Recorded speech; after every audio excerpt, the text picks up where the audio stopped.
Assam times 6 দৰ্শকসকলক দিব ওলাইছোঁ দ্য বিগ ব্ৰেকিং নিউজ।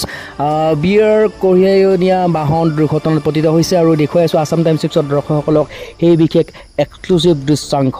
আৰু সৰভোগৰ যি বৰনগৰ মহাবিদ্যালয় আছে, বৰনগৰ মহাবিদ্যালয়ৰ পৰা প্ৰায় 150 মিটাৰমান দূৰৈত ৰাষ্ট্ৰীয় ঘাইপথৰ কাষতে এই বিশেষ বাহনখন দুৰ্ঘটনাত পতিত হয়।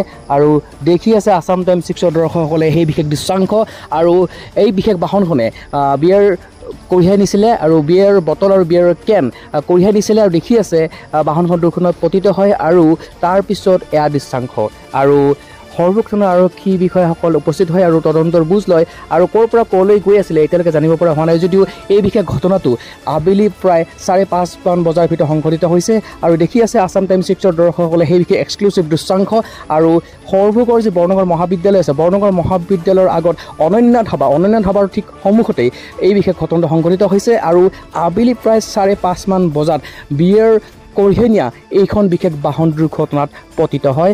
আৰু প্ৰত্যক্ষদৰ্শীৰ ভাষ্যমতে ডিভাইডাৰত লাগি পেলাই বাহনখন দুৰ্ঘটনাত পতিত হয় বুলি জানিব পৰা গৈছে। আৰু সামান্যক্ৰমে যিসকল লোক আছিলে তাতে বাহনখনত যি চালক আছিলে সামান্যক্ৰমে আঘাতপ্ৰাপ্ত হয় বুলি জানিব পৰা গৈছে। আৰু আহতসকলক চিকিৎসালয়ত ভৰ্তি কৰা হৈছে। আৰু দেখি আছে বিয়াৰ কঢ়িয়াই নিছিলে এই বিশেষ বাহনখনে আৰু বিয়াৰ বটল আৰু বিয়াৰ কেন কঢ়িয়াই নিয়া এই বিশেষ বাহনখন ক'ৰ পৰা ক'লৈ গৈ আছিল এতিয়ালৈকে জানিব পৰা হোৱা নাই, যদিও প্ৰায় আবেলি 5:30 বজাৰ ভিতৰত সৰভোগৰ 27 নং ৰাষ্ট্ৰীয় ঘাইপথত এই বিশেষ ঘটনাটো সংঘটিত হয়। আৰু দেখি আছে আসাম টাইমছ 6 দৰ্শকসকলে এক্সক্লুচিভ দৃশ্যাংশ। আৰু আবেলি প্ৰায় 5:30 বজাৰ ভিতৰত বিয়েৰ কঢ়িয়াই নিয়া এই বিশেষ বাহন দুৰ্ঘটনাত পতিত হয়।